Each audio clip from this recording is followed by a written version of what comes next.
Soweit zum Urteil des Präsidiums. Abschließend habe ich noch darauf hinzuweisen, dass Ihnen das Urteil in den nächsten Tagen zugestellt wird, einschließlich des auf seiner Grundlage zu fassenden Entschädigungsbeschlusses. Die Verhandlung ist damit geschlossen. Moment. Ich stelle fest, dass Sie die wichtigsten Dinge, die ich hier vorgebracht habe, gestern nicht hineinbringen, dass Sie mir damit ein Wiederaufnahmeverfahren aufzwingen, das an meiner Gesundheit und meinen Nerven zerren wird bis an mein Lebensende. Verdammter Dreck und Mist!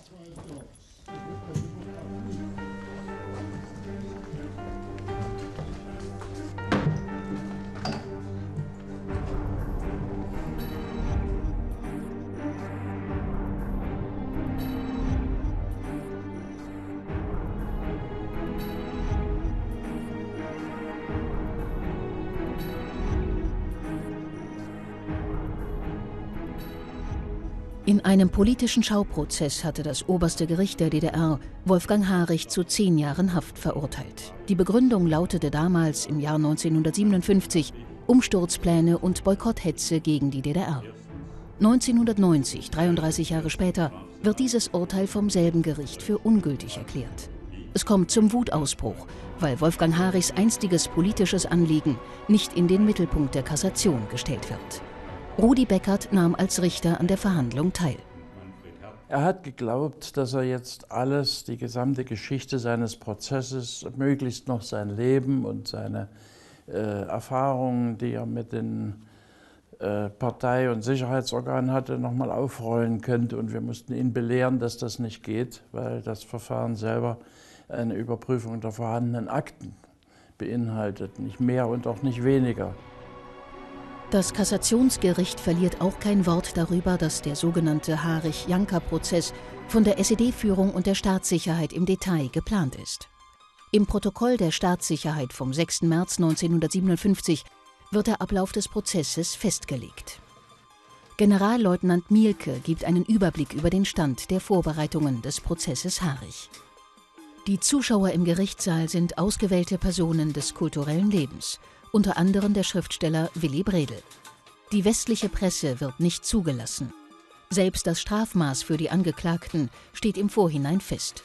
Der Staatsanwalt wird angewiesen, Harich zu 10 Jahren Zuchthaus zu verurteilen. Der gesamte Prozessverlauf wird mit Tonband aufgezeichnet. In der Stimme des Generalstaatsanwaltes Melsheimer lebt die Atmosphäre des Prozesses von 1957 noch einmal auf. Er ist der Organisator der staatsfeindlichen Gruppe. Er verdient eine schwere Strafe. Ein langjähriger Umerziehungsprozess ist bei Harich notwendig. Ich beantrage 10 Jahre Zuchthaus.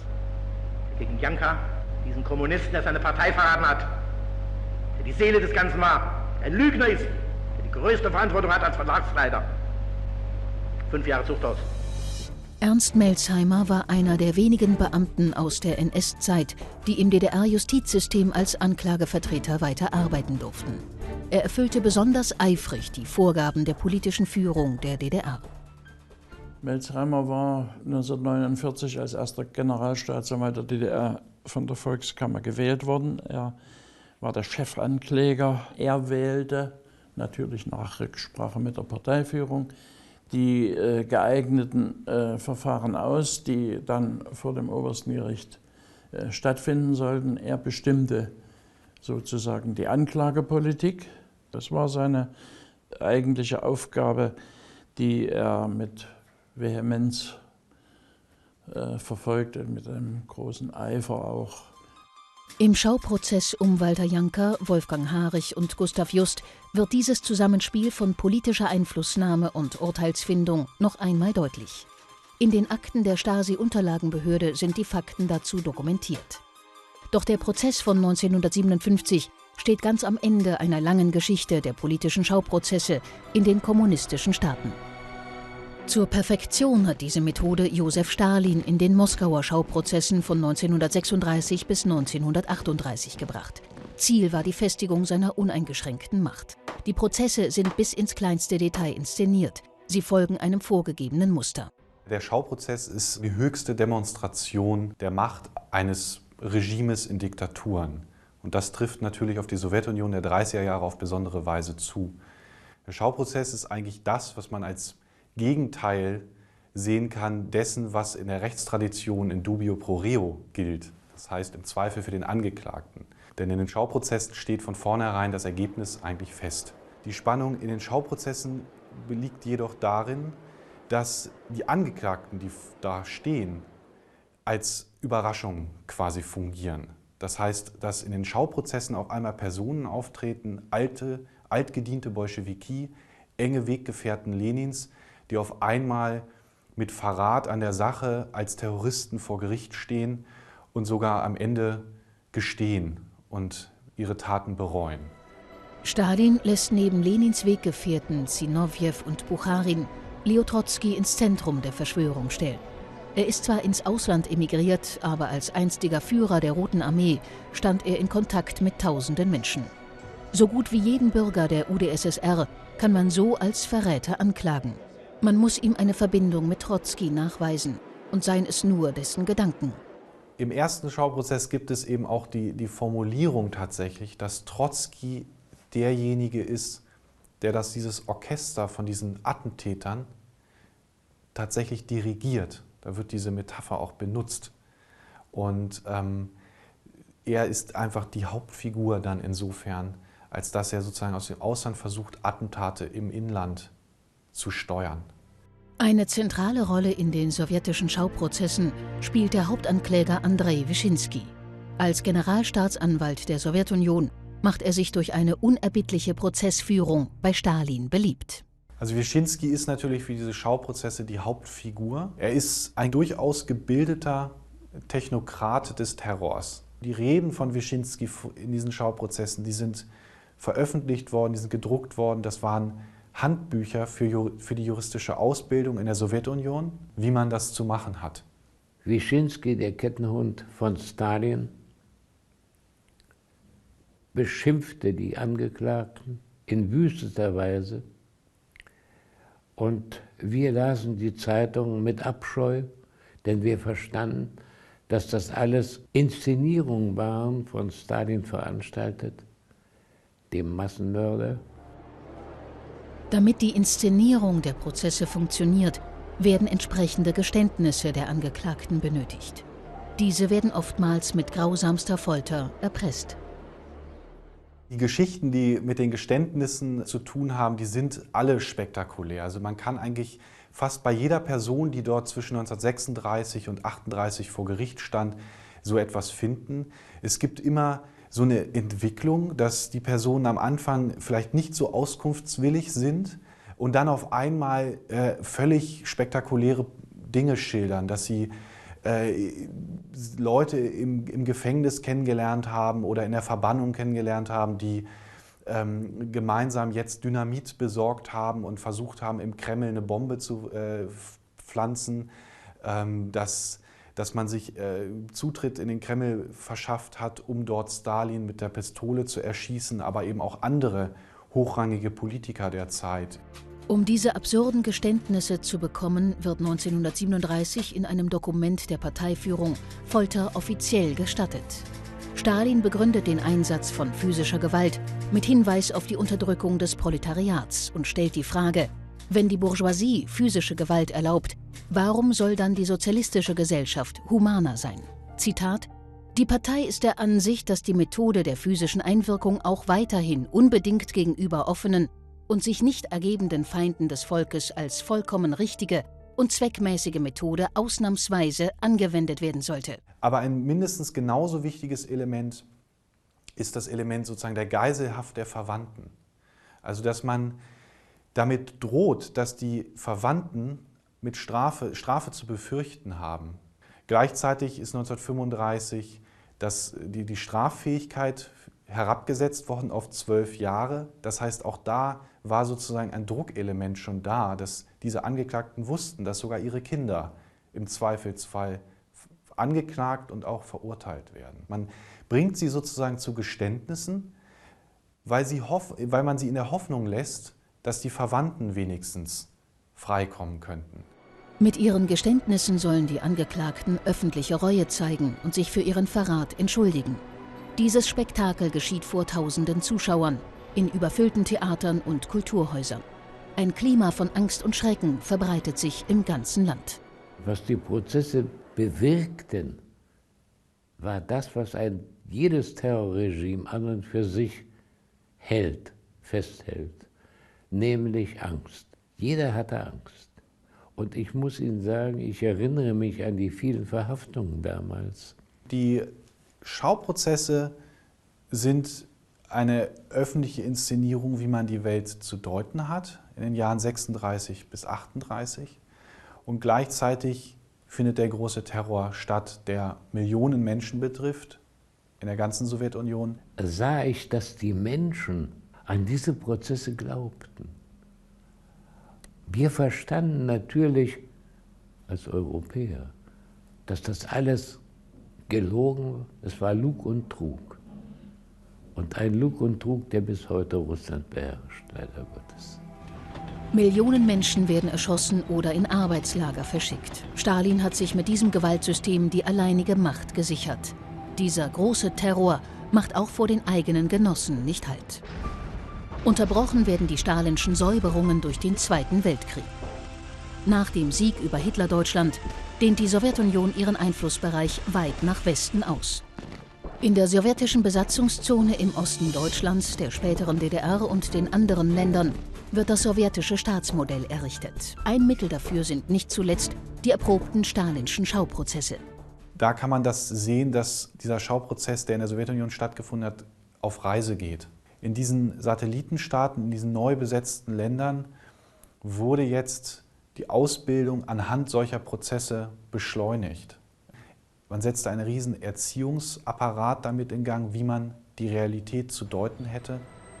Der Osten Deutschlands war sowjetische Besatzungszone mit eigenen Gesetzen. Der Aufbau einer neuen Justiz nach dem Krieg musste nach Moskauer Vorbild erfolgen. Die damalige Justizministerin Hilde Benjamin, selbst Verfolgte des NS-Systems, führt eine konsequente Entnazifizierung durch. Sie lässt neue Kader in Volksrichterlehrgängen auf der Grundlage der sowjetischen Erfahrungen ausbilden. Die Volksrichterschule Babelsberg. Hier wird der neue Nachwuchs für unsere Justiz auf seine künftige Tätigkeit vorbereitet. Der Volksrichter wird den Typ des alten reaktionären Justizbeamten ablösen. Naja, die Voraussetzung war ja wohl, dass die Volksrichter erstens sozusagen persönliche, menschliche Erfahrung haben mussten. Also nicht schon noch 18, sondern vielleicht doch schon das 30. Lebensjahr erreicht haben. Das heißt, auch eine eigene, möglicherweise berufliche Erfahrung hinter sich haben. Das heißt, im Leben standen. Und gleichzeitig sollten sie demokratische Überzeugungen haben. Nun war, sagen wir mal, die Anzahl der Menschen, die in der postfaschistischen Bevölkerung der Bundesrepublik oder der DDR frei von allem nationalsozialistischen, indoktrinierten Restbeständen gewesen wäre, war, glaube ich, relativ klein. In der Ostzone hat man aus den Fehlern der Weimarer Republik gelernt, in der sich die Justiz eindeutig auf die Seite der Volksfeinde stellte. Es waren die gleichen Richter und Staatsanwälte wie in den Jahren des Dritten Reiches, die die ungeheuerlichsten Massenmorde mit einem formal-juristischen Mäntelchen verhüllten. Diese traurige Epoche wird bei uns nicht wiederkehren. Es durfte kein Richter oder Staatsanwalt mit einer faschistischen Vergangenheit mehr existieren in der damaligen SBZ, also sowjetischen Besatzungszone. Hieß, man braucht Juristen, die ersetzen. Und nun war die Forderung, aus einfachen Verhältnissen stammende Menschen zu gewinnen, die sich nicht bloß interessierten, sondern die auch fähig und geeignet waren, im Sinne der neuen Ordnung Recht zu sprechen. Das war ein komplizierter Prozess. In Wahrheit aber war diese Volksrichter-Idee eigentlich nur der Versuch, die durch die Entnazifizierung des Justizapparats entstandenen personellen Löcher möglichst schnell zu stopfen. Sowohl die jungen Volksrichter als auch Generalstaatsanwalt Melsheimer betrachten die Rechtsprechung als ein Mittel des Klassenkampfes. So folgen sie in ihren Prozessen bereitwillig den Vorgaben der Partei und der Staatssicherheit. Das Entscheidende war, der Wille der Partei ist maßgebend dafür, was Recht zu sein hat. Im Grunde genommen ist es eben Unrecht, weil das Recht die Politik nicht überstimmen darf. Das ist ein maßgebliches Kriterium dafür, was Rechtsstaat ist. Und deshalb auch meine Auffassung, dass in der DDR auf diesem Gebiet zumindest Unrecht vorgeherrscht hat. Das heißt, die Willkür und Abhängigkeiten waren am Ende größer als die Fähigkeit, Recht zu sprechen. Und an diesen Widersprüchen ist die DDR am Ende auch verendet. Die mithilfe des Kreml neu an die Macht gekommenen kommunistischen Parteien sollen auf einen straffen Moskauer Kurs gebracht werden. Allein der jugoslawische Partei- und Staatschef Tito widersetzt sich diesem kolonialen Anspruch. 1948 kommt es zum Bruch zwischen Stalin und Tito. Stalin gibt den Befehl zur Jagd auf alle sogenannte Titoisten in den Bruderparteien. Einst Trotzki, jetzt Tito. Säuberungen im Stil der Moskauer Prozesse der 1930er Jahre stehen nun auf der Tagesordnung. Die osteuropäischen Schauprozesse können beginnen.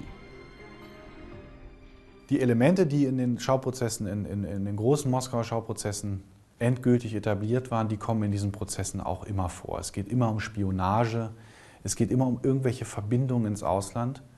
Tito ist dann diese Figur nach dem Stalin-Tito-Bruch, der in sehr abgeschwächter Weise dann die Rolle Trotzkis einnimmt. 1949 beginnt der erste große osteuropäische Schauprozess in Budapest. Hauptangeklagter ist der ungarische Kommunist Laszlo Rojk. Als Innen- und Außenminister werden ihm Kontakte zu Tito und die Organisation eines pro-westlichen Spionagenetzes innerhalb der ungarischen KP unterstellt. Es gab zwei große Zielsetzungen. Die erste, das war von Stalin persönlich diktiert, also Moskauer Zielsetzung. Man muss in Ungarn auch ein Beispiel statuieren, und zwar die These, die stalinische These, dass einerseits im Verlauf der Entwicklung des Sozialismus der Klassenfeind immer verzweifelter wird und zweitens, dass nachdem die Koalitionsparteien, also alle Parteien aufgelöst worden sind, der Klassenfeind versucht innerhalb der Partei seine Ziele zu erreichen. Das war die stalinische Konstruktion. Am Ende des ungarischen Schauprozesses werden Todesurteile gegen die Hauptangeklagten verkündet. Laszlo Rojk wird kurz nach der Urteilsverkündung im Gefängnishof erschossen. Nach Ungarn findet 1952 in der CSSR der nächste große osteuropäische Schauprozess statt. Im sogenannten Slański-Prozess in Prag werden 11 Todesurteile gefällt. Die Asche der Hingerichteten wird dem Streusand des Winterdienstes beigemischt und auf einer Straße bei Prag verteilt. Dieses Schicksal ereilt auch den mit vielen deutschen Kommunisten bekannten Schriftsteller André Simon. Seine erpressten Geständnisse belasten eine Reihe von führenden Genossen der DDR, darunter das Politbüromitglied Paul Merker. Eine Sache, die man natürlich auch für die Schauprozesse ergänzen kann, ist, dass die Personen sich gegenseitig beschuldigen vor Gericht. Das heißt, im ersten Schauprozess wird sozusagen der nächste Schauprozess und der übernächste Schauprozess schon vorbereitet. Da werden Personen eingeführt, die später dann auch vor Gericht stehen. Das funktioniert eigentlich immer nach diesem Muster, dass man ein paar Personen aussucht, die unter massiven Druck setzt und sie dazu bringt, Aussagen zu tätigen, die am Ende auch andere mit reinziehen in die Geschichte. Trotz zeitweiligem Zögern soll nach Moskauer Willen auch in der DDR die Erfahrungen des Rojk- und des Slański-Prozesses Schule machen. In beiden Prozessen waren zahlreiche Namen von deutschen Kommunisten gefallen. Vor allem ehemalige Leiter der KPD im westlichen Exil werden verdächtigt. Unter anderem Paul Merker. Im Geständnis von André Simon wird Paul Merker als Mann mit CIA-Kontakten schwer belastet. Walter Janka, der mit Merker und Simon seit dem mexikanischen Exil eng befreundet ist, hatte diese Situation hautnah miterlebt. Was der André Simon behauptet hat, ist so absurd. Wir kennen ihn so gut, aus vielen Jahren der Zusammenarbeit. Und er behauptet Dinge, die einfach absurd sind, die niemals zutraten. Und der hat unter anderem auch behauptet, dass der Merker ein Trotzkist sei und dass er mit Merker bewusst im Interesse der amerikanischen Geheimdienst zusammengearbeitet hat. Hat er im Slansky-Prozess ausgesagt. Und das wurde dann benutzt, offiziell, um einen Tag nach der Hinrichtung der 11 Leute im Slansky-Prozess, wurde der Merker in Luckenwalde verhaftet und verschwand. Das war also ganz klar eine Vorbereitung eines solchen Schauprozesses gegen Parteiverräter, so ist der Begriff. Ein Politbüromitglied, Paul Merker, kam auch in Haft. In Vorbereitung des geplanten Schauprozesses werden in der DDR zahlreiche Verhaftungen vorgenommen. Zu den Verhafteten gehört auch Erika Glaser-Wallach. Sie wird nach den Methoden der Vorbereitung eines Schauprozesses verhört und gefoltert. Sie soll im Prozess ihre Zugehörigkeit zu einem westlichen Agentennetz gestehen. Es gibt Momente, wo man also ununterbrochen sozusagen einen Stock auf den Kopf kriegt und dass du dir sagst, also ich bin wahrscheinlich nicht ganz normal. Denn das kann ja doch alles nicht sein. Dann müsste ich also unbewusst mit diesen Agenten gearbeitet haben. Vielleicht haben die recht und ich bin nur ein Idiot. Und dann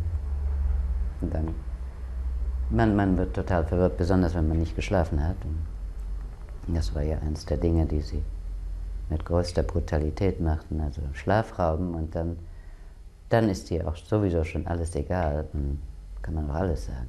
Sie wollen, dass ich ein amerikanischer Spion bin? Fein, okay, sage ich, ja, ich bin entspannt. Und dann, nächste Frage kommt, wie war Ihre Spionagenummer? Ja, wo soll ich denn das hernehmen, nicht?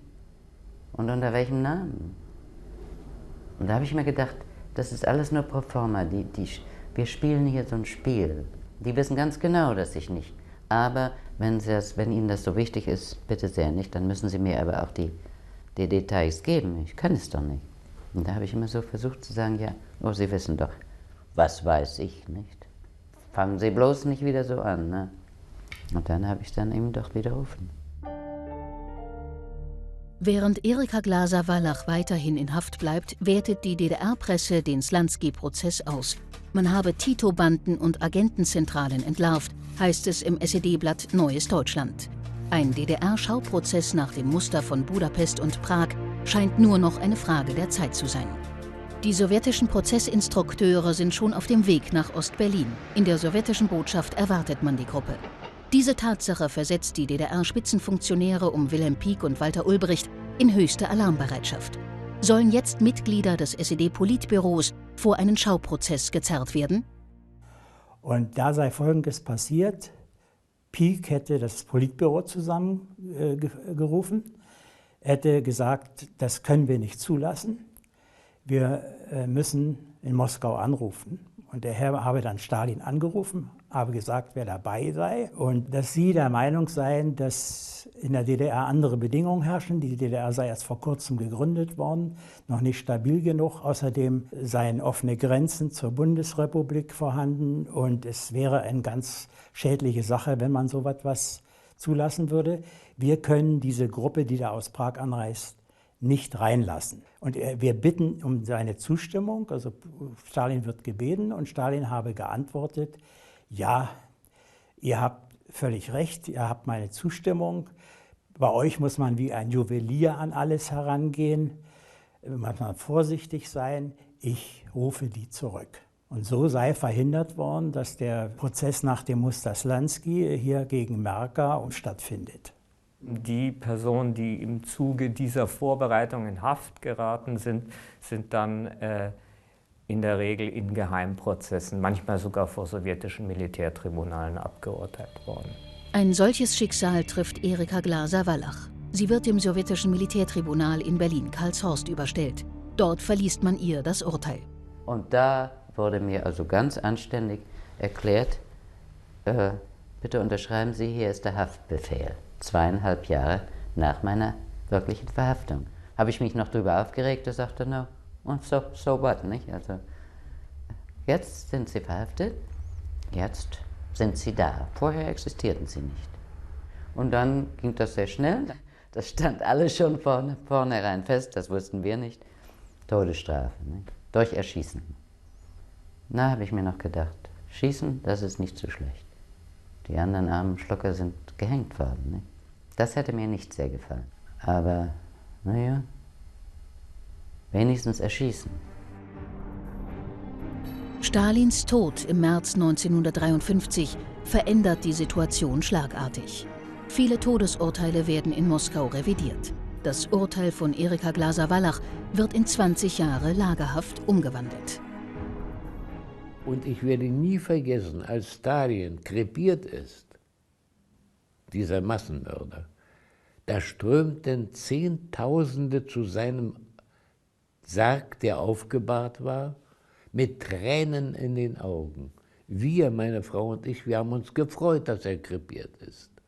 Aber die Menschen ringsum haben geweint, als hätten sie ihren liebsten Vater verloren. Die meisten Menschen in den Straßen Moskaus wissen nicht, welche Schuld Stalin auf sich geladen hat. In den kommunistischen Bruderparteien Osteuropas wird aufgeatmet. Mit Stalins Tod hofft man auch auf das Ende der Schauprozesse gegen führende Funktionäre in ihren Ländern. Nach dem Tod Stalins hat es diese Prozesse gegen Spitzenfunktionäre, gegen kommunistische Spitzenfunktionäre mit an den Haaren herbeigezogenen Beschuldigungen eigentlich nicht mehr gegeben. Aber das war noch nicht das Ende der Schauprozesse. Nach dem Aufstand vom 17. Juni 1953 werden durch die Gerichte der DDR Schauprozesse gegen sogenannte Rädelsführer der Volkserhebung geführt. Diese Prozesse befassen sich in den Folgejahren aber auch mit tatsächlichen und vermeintlichen Agenten westlicher Geheimdienste. Ja, also in der DDR gab es verschiedene Typen von Schauprozessen, die man auch unterschiedlichen Zeitphasen zuordnen kann. Ganz am Anfang, also noch in der Zeit der sowjetischen Besatzungszone, gab es Schauprozesse gegen Manager, also gegen Konzernvertreter, so wurde das genannt damals.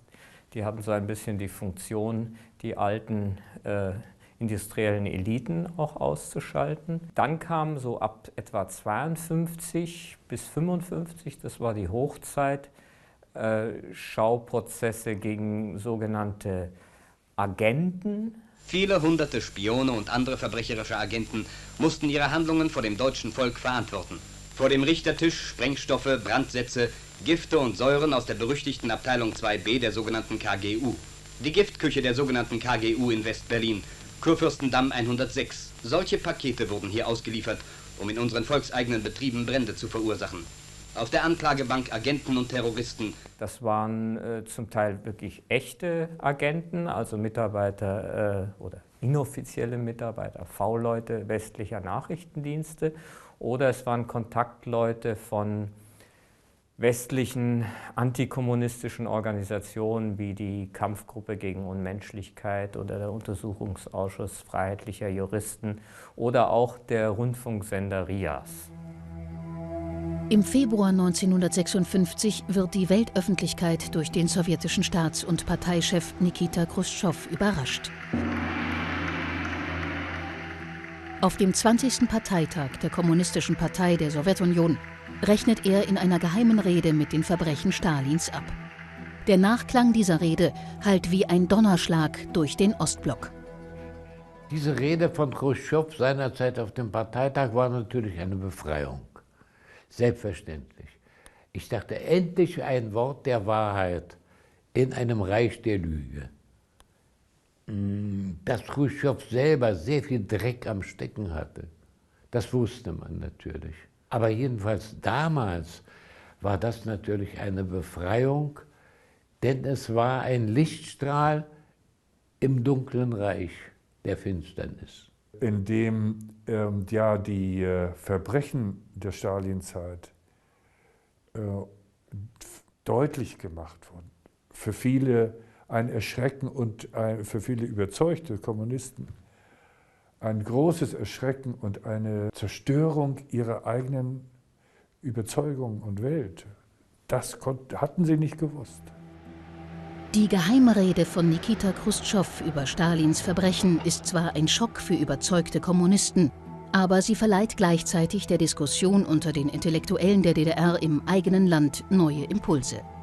Es beginnt eine Periode des sogenannten Tauwetters. Hoffnungen auf einen deutschen Weg zum Sozialismus werden wiederbelebt. Vor allem im Aufbau-Verlag führen Mitarbeiter und Autoren Gespräche über Reformen. Um den Verlagsleiter Walter Janker und den Lektor Wolfgang Harich bildet sich ein Kreis von Gleichgesinnten. Dazu zählt auch der leitende Redakteur der Wochenzeitung Sonntag, Gustav Just. Die Gruppe ruft zu einer Diskussion über Demokratisierung und Entstalinisierung in der DDR auf. Damals war der Aufbauverlag ein strahlendes Gebäude, nachdem wir es wieder aufgebaut haben. Und da ging also die große Welt, die intellektuelle große Welt aus und ein. Aus Ost, von Moskau bis West. Da entstand im Keim die Gruppe Janker-Harich mit sehr sporadischen, oft unterbrochenen, lange Zeit, monatelang unterbrochenen Gesprächen. Wolfgang Harich bringt die Gedanken der Gruppe zu Papier. Er verfasst ein Manifest für eine Umgestaltung des DDR-Sozialismus. Einer der wichtigsten Punkte dabei ist die Ablösung Walter Ulbrichts. Wir waren der Meinung, dass Walter Ulbricht als Einpeitscher des Stalinismus in der DDR so unglaubwürdig und unbeliebt und verhasst sein müsste, dass er durch einen anderen ersetzt werden müsste. Als der Inhalt der sogenannten Geheimrede Chruschtschows auf dem 20. Parteitag so durchsickert, ist das Ulbricht gar nicht recht. Also er fühlt sich zu Recht bedroht. Andere Parteiführer sind ja in diesem Tauwetter, was dann im Ostblock entsteht, auch gestürzt worden. Auch in Ungarn nutzen die Intellektuellen das Tauwetter. Sie rufen zu politischen Reformen auf, darunter der renommierte Autor des Aufbauverlages Georg Lukács, den Wolfgang Harich als Lektor betreut. Diese Freiheitsbewegung wird durch den Einmarsch sowjetischer Truppen im November 1956 gewaltsam beendet. Für die DDR-Führung unter Walter Ulbricht ist dies ein Signal, keine Reformansätze zuzulassen.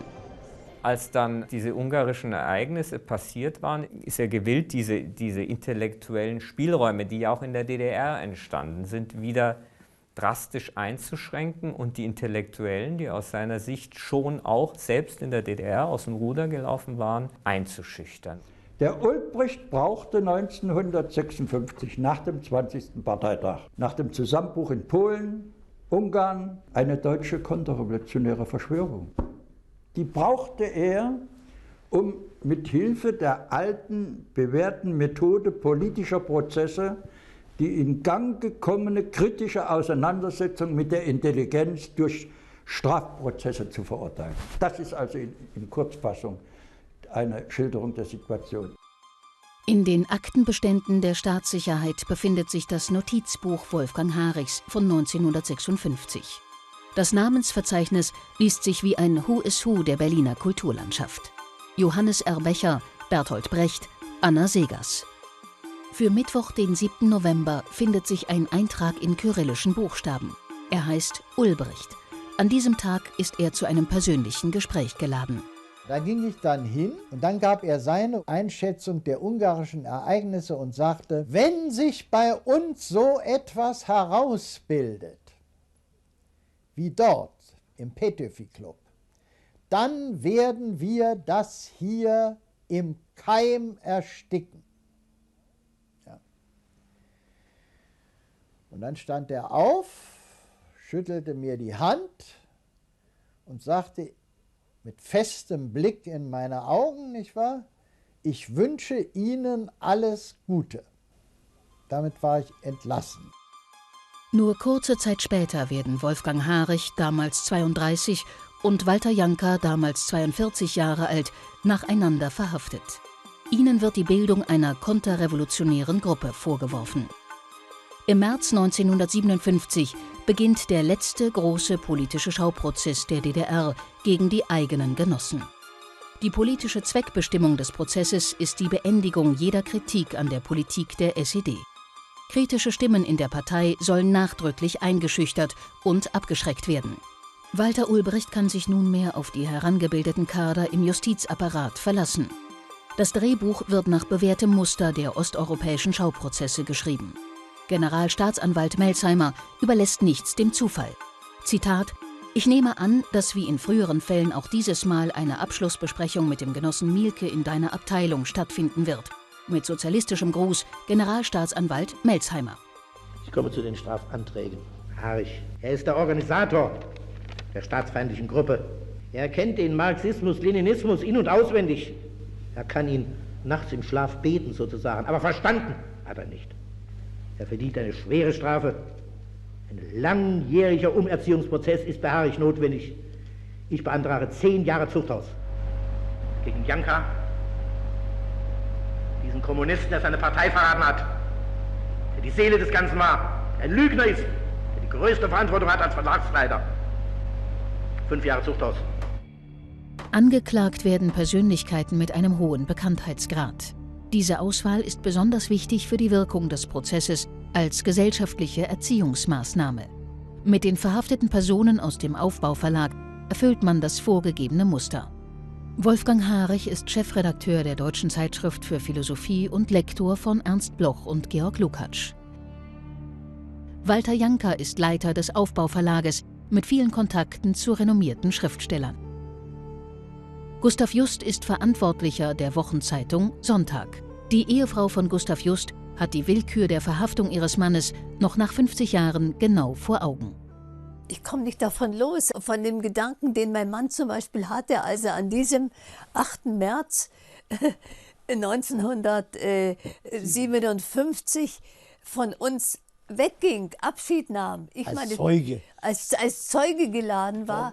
Und er sagte, also, es ist Schluss mit all dem schrecklichen Zeug und heute hau ich den Harich raus. Und ging in der Überzeugung hin, wenn ich dem Gericht sage, was wir wirklich gewollt haben, was wir diskutiert haben, was wir getan haben und was wir nicht getan haben, kann es nur mit einem Freispruch oder Einstellung des Verfahrens enden. Ich will keine Anklagerede jetzt gegen Sie halten. Ich will Sie fragen, geben Sie zu, dass Sie in diesem ersten Fall gelogen haben? Nein, ich habe nicht Nein. gelogen. Ist nicht die Rede davon gewesen, dass er nach West-Berlin geht, um seine Konzeption über den Rias zu verbreiten? Nein, das ist so gewesen, In wie dem es Ausmaß, wie Sie es dargestellt eben gesagt haben. Davon ist nicht gesprochen worden am 21. bei Janka in der Wohnung. Nein, davon ist Mit keinem Wort davon gesprochen worden. mir nicht in Erinnerung. Ist Erinnerung oder gesprochen? Es war ja nicht immer das Gespräch, das alle zuhörten. Ich habe nichts gehört am allgemeinen Gespräch, wenn wir alle zusammen waren, ist von dieser Sache nicht gesprochen. Ich will Ihnen was sagen. Wir nehmen die Sache erheblich ernster. Und wenn Sie das Ergebnis der Hauptverhandlung gestern und heute hier erfahren hätten, dann wüssten Sie, warum ich jetzt die Anordnung treffe, Sie in Haft zu nehmen. Abführen. Meine Reaktion war, einer vorgestoßen, wo gibt es denn sowas? Ich konnte das einfach nicht fassen, denn darauf war ich nicht gefasst. Das ist natürlich auch vorbereitet gewesen, darauf kann man wetten. Theater hat es auch auf der Seite der Justiz gegeben. Das gehört einfach mit zum Instrumentarium, wenn man Wirkung erzielen wollte. Ein Prozess mit gezielt ausgesuchten Angeklagten braucht notwendigerweise auch einen kriminellen Tatbestand. Ein Verbrechen nach den Gesetzen der DDR. Wolfgang Harich mit seinen intensiven Westkontakten liefert dafür den Vorwand. Der Generalstaatsanwalt wird sie nutzen und gegen die gesamte Gruppe verwenden. Durch seine freiwillige Aufnahme der Verbindung zum Ostbüro der SPD, dieser weltbekannten Agenten- und Spionagezentrale, ist er selbst zum Agenten geworden. Ein klassischer Schauprozess verlangt Geständnisse der Angeklagten und aufrichtige Reue. Wolfgang Harich verhält sich wie unzählige Angeklagte vor ihm zwischen Moskau, Budapest und Prag. Er gesteht, er bereut. Harich war eigentlich ein Angeklagter, der Norm entsprach. Ja. Er widersprach nicht, er war geständig. Ich habe keine Strategie der Verteidigung gehabt, sondern eine des Überlebens. Ich habe mich nicht verteidigt. Ich habe mich überhaupt nicht verteidigt, sondern ich habe das zugegeben, was war, und habe Reue gezeigt. Jetzt will ich sagen, dass ich meine Taten sehr tief bereue. Sehr tief bereue. Nun ist es klar, dass der Staatssicherheit zu danken ist, dass sie also unseren Staat vor größerem Schaden bewahrt hat. Aber wenn ich das jetzt sage, nach dem, was ich getan habe, glaubt mir das so ohne weiteres kein Mensch. Aber es ist ein persönlicher Dank. Ich wäre nämlich nicht mehr aufzuhalten gewesen. Und wenn die mich nicht festgenommen hätten, dann wäre ich heute nicht reif für die 10 Jahre, die der Herr Generalstaatsanwalt beantragt hat, sondern für den Galgen. Nicht wahr? Es gab in der DDR die Todesstrafe. Man konnte sagen, der hat die Unverschämtheit, die Konterrevolution in den Gerichtssaal hineinzutragen. Es gab die Todesstrafe. Es gab die lebenslange Haftstrafe. Davor hatte man Angst. Ich jedenfalls. Haarig hat ja auch, weil er wahrscheinlich ziemlich Angst hatte, man hat ihm offenbar mit der Todesstrafe gedroht, als er in Haft war, hat sich sehr stark an das Drehbuch gehalten, was man ihm vorgegeben hat von der Staatssicherheit. Also ist zumindest den Erwartungen, den politischen Erwartungen der Ankläger sehr nahe gekommen und hat dabei auch ein bisschen, ja sagen wir mal, das Ganze überzeichnet. Und das wiederum hat Janka geärgert, weil das ihn natürlich über Gebühr belastet hat, dann strafrechtlich. Aber der Wert seiner Aussagen wird charakterisiert durch diese nebenbei gemachte Bemerkung, Janka hätte vorgeschlagen, dass der Dr. Haarig die Leitartikel im Neuen Deutschland schreibt. Das ist eine absolute, dumme, dreiste Lüge. Nichts weiter. Das wollen wir mal unterlassen, ja? Ich kann seinen Ausdruck den Schluss noch machen, aber hier kein Plädoyer halten. Bitte um ich halte auch keins. Er muss Gelegenheit zur Ausführung haben, aber nicht in dieser Form angeklagt. Ich bitte um Verzeihung, Herr Präsident. Janka war ein ausgesprochener, ich sage das mal berlinisch, ein ausgesprochener Steher. Ja? Der war durch nichts umzukriegen. Und der bestritt alles. Und der ging auch über keine Brücke, die man ihm baute. Der hatte also eine ganz konsequente Position. Im Ergebnis ist beides gleich gewesen. Ja? Also welche Taktik auch eingeschlagen wurde, sie führte nicht zum Erfolg. Am Ende des Prozesses verkündet Staatsanwalt Melsheimer die mit Stasi-Chef Mielke abgesprochenen Urteile. Wolfgang Haarig 10 Jahre Zuchthaus, Walter Janka 5 Jahre und Gustav Just 4 Jahre. Trotz der hohen Strafen erreicht der Prozess nur in Teilen seinen politischen Zweck. Weil Janka ja nicht geständig ist und weil er vernünftig verteidigt wird, es ist ja für ihn Freispruch gefordert, funktioniert der Schauprozess nicht so, wie normalerweise ein Schauprozess funktionieren sollte. Nicht? Das Ministerium für Staatssicherheit lässt überall im Land Stimmungsberichte über den Prozess anfertigen. So berichtet zum Beispiel aus dem Kohlekraftwerk Schwarze Pumpe der inoffizielle Mitarbeiter Obst, die beiden Hilfsheizer sind der Ansicht, dass Haarig nur auf einem anderen Wege für die Ziele unserer Partei kämpfen wollte.